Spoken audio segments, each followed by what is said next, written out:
पाहत आहोत जनकार्य न्यूज, जनतेच्या न्याय हक्कासाठी लढणारं एकमेव न्यूज चॅनल जनकार्य न्यूज।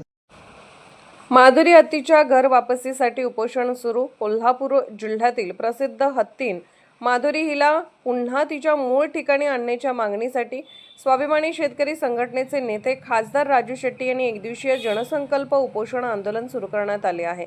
या आंदोलनात विविध सामाजिक कार्यकर्ते, प्राणीप्रेमी आणि स्थानिक नागरिक सहभागी झाले असून शासनाने तातडीने सकारात्मक निर्णय घेण्याची मागणी करण्यात येत आहे।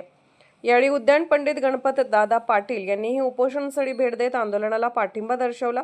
त्याचबरोबर महादेव जानकर यांचीही उपस्थिती लाभली। आंदोलनकर्त्यांचे म्हणणे आहे की माधुरी हत्तीच्या तिच्या मूळ परिसराशी भावनिक संबंध असून तिची लवकरात लवकर घर वापसी करण्यात यावी। या मागणीसाठी त्यांनी शासनाकडे निवेदन देत तातडीने निर्णय घेण्याची विनंती केली आहे। दरम्यान या आंदोलनाकडे परिसरातील नागरिकांचे लक्ष लागले असून शासन या मागणीवर काय निर्णय घेते याकडे सर्वांचे लक्ष आहे।